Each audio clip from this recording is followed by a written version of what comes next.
Il y a un sentiment étrange, presque inquiétant, qui surgit lorsque l'on croise quelqu'un de plus éveillé que nous.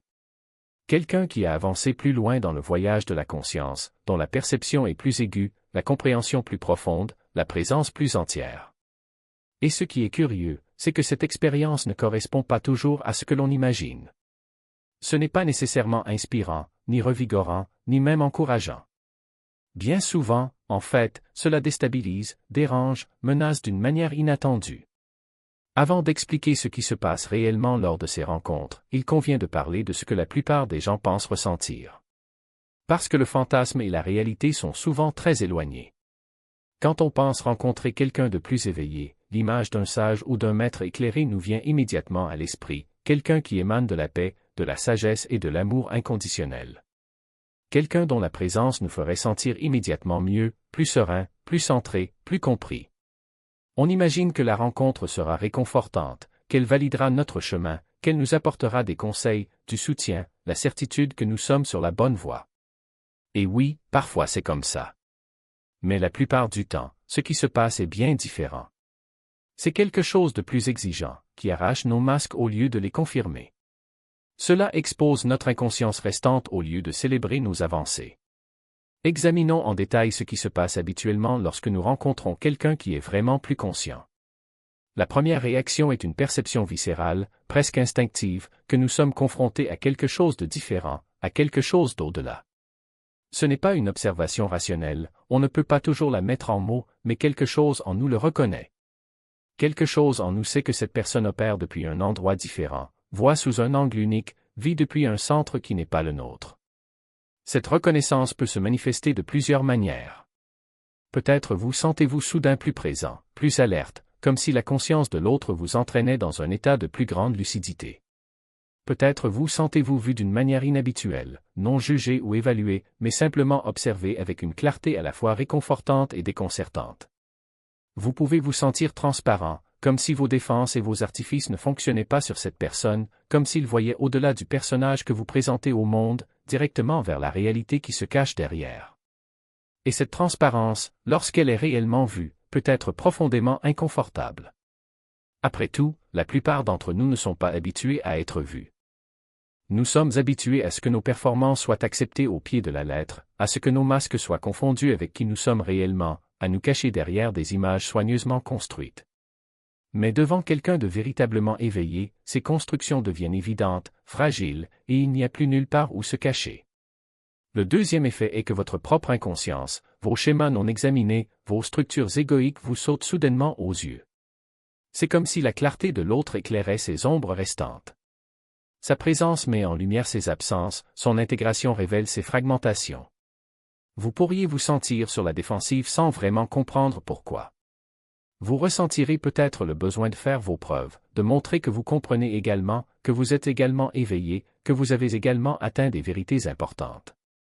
Vous pouvez ressentir une compétition interne, vouloir faire correspondre vos perceptions avec les siennes, vos expériences avec les siennes, votre profondeur avec les siennes. Ou bien vous pouvez ressentir le contraire, une soudaine petitesse, une insuffisance, comme si vous vous étiez trompé sur votre propre progrès, comme si tout ce que vous pensiez comprendre était superficiel, partiel, incomplet. Comme un enfant devant un adulte, comme quelqu'un qui joue, se réveille devant quelqu'un qui incarne vraiment cette réalité. Les deux réactions, la défensive et le rétrécissement, sont des réponses de l'ego. C'est l'ego qui sent sa position menacée, son récit de lui-même remis en question, sa prétention à la compréhension remise en question. Et le plus intéressant, c'est que la personne la plus éveillée n'a rien à faire pour provoquer ces réactions. Votre simple présence, votre qualité d'être, suffit à activer toutes vos structures égoïques restantes et à les faire se révéler. Et cela, même si cela ne semble pas être un cadeau pour le moment, est l'un des plus grands cadeaux de ces rencontres. Parce que ces structures, ces poches d'inconscient, ont toujours été là. Vous ne les avez tout simplement pas vues clairement. La présence des autres fonctionne comme un miroir, reflétant ce que vous n'avez pas encore vu en vous, ce que vous n'avez pas encore affronté, ce qui reste à intégrer. Le troisième effet est que toutes vos idées spirituelles, tous vos concepts sur l'éveil, l'illumination et la conscience, se révèlent être exactement ce qu'ils sont, des idées, des concepts, des constructions mentales. Pas la réalité elle-même, mais vos pensées à ce sujet. Et le fossé entre leur concept et la réalité vivante incarnée par la personne la plus éveillée devient douloureusement évident. Vous avez peut-être passé des années à lire des textes spirituels, à étudier des traditions, à développer une compréhension sophistiquée de la non-dualité, de la vacuité, de la présence ou de tout autre cadre que vous avez adopté. Vous pensiez peut-être que vous compreniez ces choses, que vous pouviez les expliquer avec éloquence, que vous en aviez vraiment capturé l'essence. Mais devant quelqu'un qui non seulement y pense, mais qui les vit, on se rend compte de l'énorme différence entre connaître quelque chose et être cette chose. Vous comprenez, du coup, que toutes vos connaissances ont été en grande partie conceptuelles, mentales, théoriques. Alors que ce que l'autre a est direct, immédiat, vécu. C'est comme la différence entre quelqu'un qui a tout lu sur la natation et quelqu'un qui nage réellement. Le premier peut en savoir beaucoup, décrire les techniques de manière très détaillée, comprendre la physique et la biomécanique impliquées. Mais mettez-le à l'eau à côté d'un vrai nageur, et la disparité devient flagrante. Cela peut être profondément humiliant, car vous réalisez que ce que vous pensiez être une solide compréhension n'est qu'une connaissance superficielle. Vous aviez collecté des idées sur l'éveil plutôt que sur l'éveil réel. Et cette prise de conscience peut être dévastatrice pour la partie de vous qui a tant investi dans cette illusion. La diligence a-t-elle été après tout? Vous pourriez vous sentir trahi par les structures mêmes que vous avez construites pour soutenir votre voyage, comme si tout le temps investi dans des rituels, des techniques et des heures de méditation était une erreur. Et, au fond, ce doute est d'autant plus douloureux qu'il touche à quelque chose que vous croyez incontestable, l'idée que l'éveil est un accomplissement, le résultat direct d'un effort et d'un dévouement. Mais ce que semble transmettre cette personne la plus éveillée sans parole, sans leçon, c'est que le chemin n'est pas une échelle à gravir, mais un espace à habiter. Il n'y a pas de médaille pour les heures de pratique, pas de certificat pour les connaissances accumulées. Ce qu'il y a, en fait, c'est une invitation silencieuse à abandonner la lutte, à abandonner le besoin de contrôler le processus, à abandonner l'illusion que l'on peut forcer l'ouverture de la conscience comme s'il s'agissait d'une porte verrouillée. Et cela ne veut pas dire que la pratique est inutile, elle peut être un véhicule, un support, un moyen de préparer le terrain. Mais ce n'est pas l'éveil lui-même.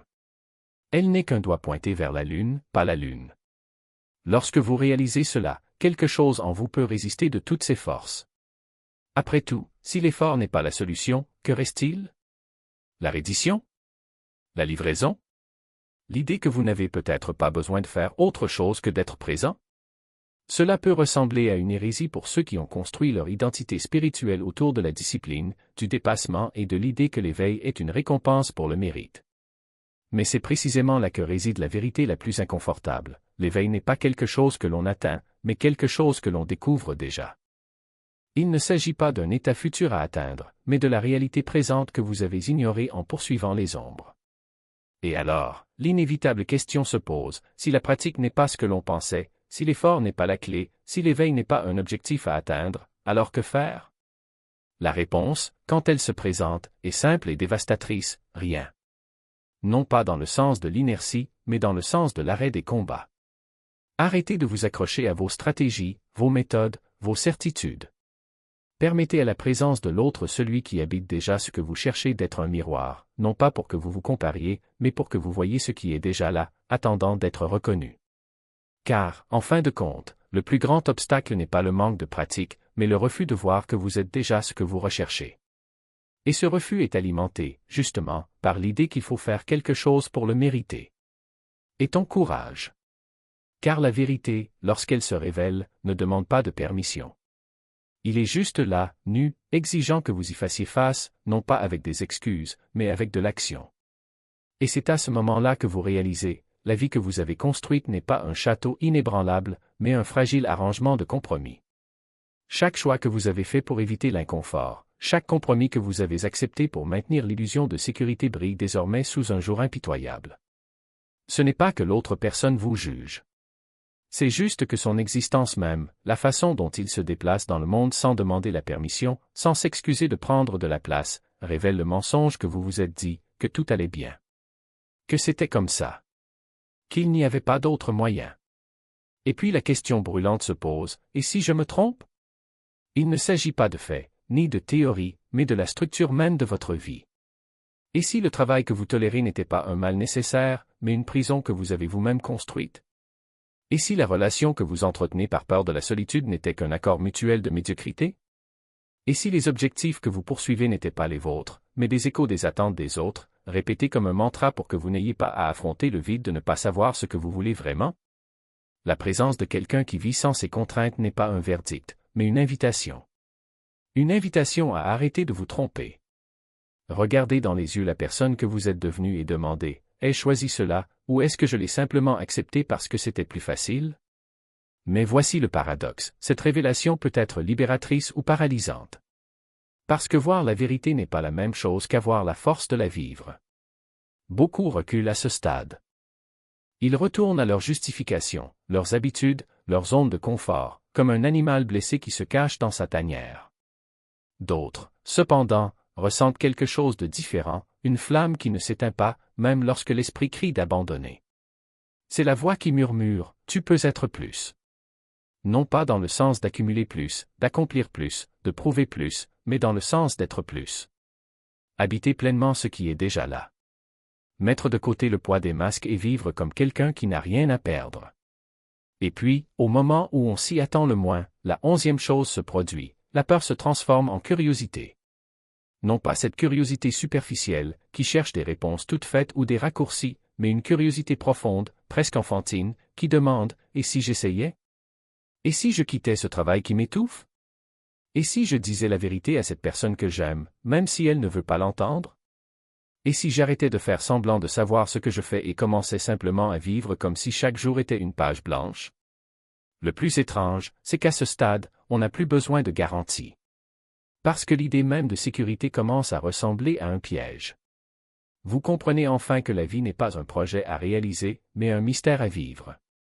Et que la seule chose qui compte vraiment n'est pas ce que vous accomplissez, mais qui vous devenez en cours de route. Mais attention, cette liberté n'est pas une récompense. C'est une vocation.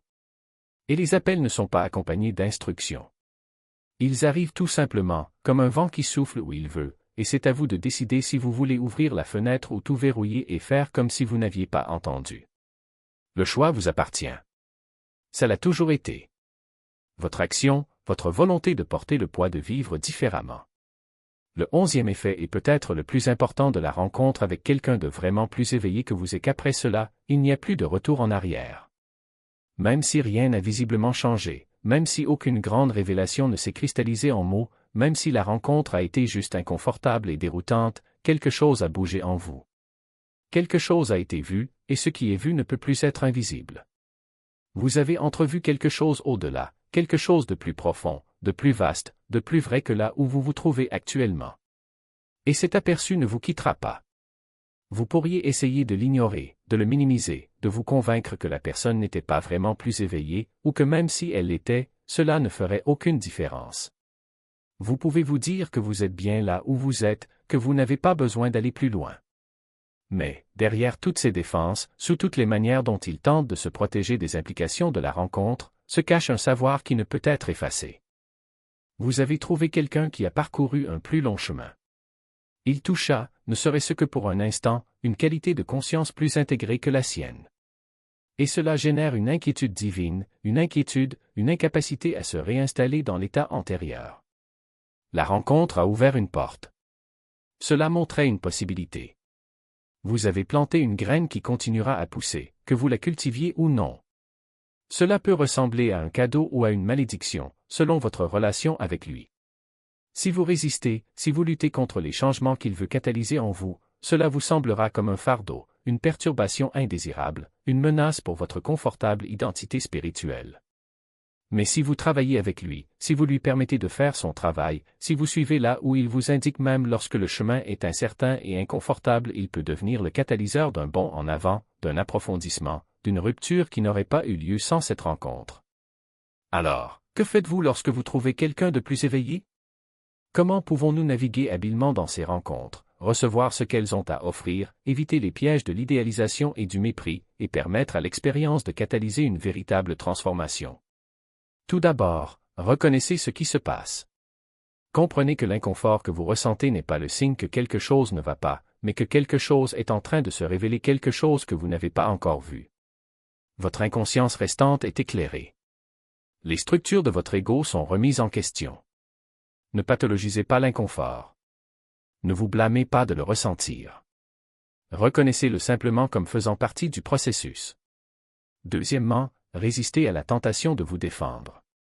Remarquez quand surgit l'impulsion de faire vos preuves, de démontrer votre compréhension, de faire correspondre votre profondeur avec la leur. Remarquez quand surgit l'envie de les rabaisser, de leur trouver des fautes, de vous convaincre qu'ils ne sont pas vraiment plus éveillés que vous. Ce sont des mécanismes de défense et, même s'ils peuvent être automatiques, vous n'avez pas besoin d'agir en conséquence.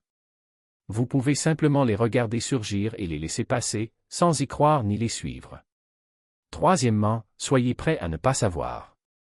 Soyez prêt à être confus, à douter, à vous tromper sur des choses que vous pensiez comprendre. Soyez prêt à redevenir un débutant, à remettre vos concepts en question, à découvrir que ce que vous croyez être vrai n'était qu'une perspective, une façon de voir, et non la vérité entière. Quatrièmement, si la personne offre quelque chose, recevez-le. Vous n'avez pas besoin d'en faire votre maître, ni de forcer une relation formelle, à moins que cela ne vienne naturellement.